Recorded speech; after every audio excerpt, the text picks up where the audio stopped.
عورت کا صبح واک پر جانا کیسا ہے؟ کیا خواتین روزانہ پردے کے ساتھ صبح صبح واک کرنے جا سکتی ہیں؟ محمد انس حیدرآباد سے۔ خواتین واکنگ کر سکتی ہیں صبح کے ٹائم پہ، بلکہ آج کل تو ضروری ہے، کیونکہ گھروں میں رہ رہ کے جسم بڑھ رہے ہیں، فیٹ پیدا ہو رہا ہے اور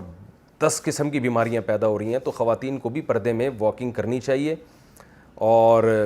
بلکہ گورنمنٹ کو چاہیے کہ پارک ایسے بنائے جائیں جو خواتین کے لیے الگ ہوں، مردوں کے لیے الگ ہوں، اور یہ نہیں ہو سکتا تو خواتین کا ایک مستقل ٹائم ہو، یہ بھی نہیں ہو سکتا تو چلے پردے میں چلی جائیں۔ میں نے دیکھا ہے بعض ملکوں میں پرانے انگریز بھی اس کا خیال کرتے تھے کہ خواتین کے لیے پارک ہی الگ ہوتے تھے پہلے زمانے میں، اب تک چلے آ رہے ہیں وہ، لیکن اب یہ رواج ختم ہو رہا ہے۔ تو اب خیر ہم گورنمنٹ سے یہ تو نہیں کہتے کہ پہلے ہی پارک ہمارے ملک میں بہت ہی محدود ہیں، اس میں اگر کچھ خواتین کے لیے کر دیں کچھ مردوں کے لیے تو اور محدود ہو جائیں گے، لیکن اتنا ضرور ہے کہ خواتین پردے میں جائیں اور واکنگ کریں، ٹاکنگ نہ کریں۔ ہوتا یہ ہے کہ میں بھی پارک جاتا ہوں تو ہم نے عموماً خواتین کو دیکھا ہے کہ واکنگ سے زیادہ، میں ان خواتین کی بات کر رہا ہوں جو میرا یہ مسائل کا سیشن نہیں سن رہی، یہ ذہن میں رکھیں، وہ واکنگ سے زیادہ ٹاکنگ پہ زور لگا رہی ہوتی ہے۔ ایسی واکنگ کا کوئی فائدہ نہیں ہے، کیونکہ جب آپ واک کرتے ہیں نا آپ کو بہت اسپیڈ کے ساتھ واک کرنی پڑتی ہے اور کافی دیر تک کرنی پڑتی ہے، اور بار بار، یعنی صبح کے وقت میں آپ سانس اپنے لنگس میں لے کے جائیں اچھی طرح سے، پھر باہر نکالیں، اس سے فائدہ ہوتا ہے۔ گپ شپ لگاتے ہوئے انسان تیز رفتاری سے چل نہیں سکتا، اس کا دماغ پھر مختلف مسائل کی طرف جاتا ہے، جو واک کا بنیادی مقصد ہے وہ ٹاک کے ساتھ حاصل نہیں ہو سکتا۔ تو اس لیے واکنگ کرنی چاہیے، لیکن واکنگ ہو وہ، اس میں گپ شپ اور یہ سب چیزیں، اس کا پہلو ذرا کم کر دینا چاہیے۔ آپ بلکہ مرد بھی کر رہے ہیں آج کل، میں مردوں کو بھی دیکھتا ہوں کہ وہ بھی گپ شپ لگا رہے ہوتے ہیں واکنگ کے دوران۔ بھائی چھوڑ دو، ابھی باتیں بہت کر لی ہیں یار، سارا دن دفتر میں جا کے بھی باتیں کرنی ہے، کام کون سا کرنا ہوتا ہے، پھر آپ نے جو ہے وہ ہر وقت باتیں ہی کر رہا ہوتا ہے آج انسان، سونے سے پہلے باتیں، سونے کے بعد باتیں، اور واش روم جانے سے پہلے باتیں، واش روم سے آنے کے بعد باتیں، تو صبح نماز سے پہلے مسجد میں صف میں باتیں کر رہے ہوتے ہیں، سلام پھیرتے ہی پھر باتیں شروع ہو جاتی ہیں، پھر سنتوں کے بعد باتیں تو سارا دن کر رہے ہوتے ہیں۔ تو اب جو آپ نے واک کے لیے ایک ٹائم رکھا ہے اس میں تمیز سے، تسلی سے واک کریں،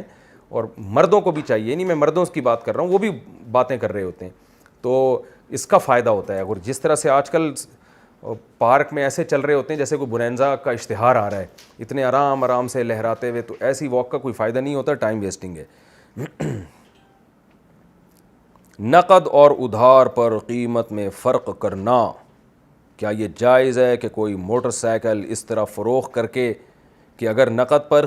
فروخت کرے کہ اگر نقد پر خریدو گے تو 1 لاکھ اور اگر ادھار خریدو گے تو 1,50,000 لوں گا؟ محمد قسیم صاحب پشین سے۔ جی بالکل جائز ہے، لیکن اس صورت میں جائز ہے کہ اسی مجلس میں آپ طے کر دیں، آپ بائک بیچ رہے ہیں، آپ نے کہا بھائی کیش پہ 1 لاکھ اور ادھار پہ 1.5 لاکھ، اور پھر ادھار کی مدت بتا دیں کہ 6 مہینے کے اندر تم نے پیمنٹ کرنی ہے اتنی قسطوں میں، یا 1 سال کے اندر پیمنٹ کرنی ہے، اور کسٹمر اسی مجلس میں طے کرے کہ میں نقد لوں گا یا ادھار لوں گا۔ یہ نہیں ہو سکتا کہ وہ کہے کہ ٹھیک ہے میں نے یہ بائک آپ سے خرید تو لی ہے، لیکن اگر میں ابھی پیسے لے کر آ گیا یا کل پیسے لے آیا تو 1 لاکھ لاؤں گا، کل نہیں آیا تو سمجھ لو کہ پھر 1.5 لاکھ لے آؤں گا۔ یہ حرام ہے، ناجائز ہے، یہ سود ہے۔ تو اس لیے اسی مجلس میں طے کرے وہ کہ میں اگر یہ بائک خرید رہا ہوں تو پھر 1.5 لاکھ والی قیمت پہ یا 1 لاکھ والی قیمت پہ۔ اگر 1.5 لاکھ کر دیے تو 1.5 لاکھ ہو گئی۔ پھر یہ نہیں ہو سکتا کہ کل آئے اور کہے یار وہ میں جلدی پیمنٹ کر رہا ہوں، وہ 50,000 معاف کر کے یہ 1 لاکھ میں دے دو مجھے، یہ پھر جائز نہیں ہوگا۔ اسی طرح یہ بھی نہیں ہو سکتا کہ 1 لاکھ میں خرید لی، اگلے دن آ کے کہہ رہا ہے یار مجھے تھوڑی مہلت دو، میں 6 مہینے بعد پیمنٹ دوں گا اور میں 1 لاکھ کے تمہیں 1.5 لاکھ دے دوں گا، پھر یہ بھی حرام ہو جائے گا۔ تو اسی محفل میں جو قیمت طے ہو گئی وہ ڈن ہے، اس میں پھر ٹائم کی وجہ سے کمی بیشی نہیں ہو سکتی۔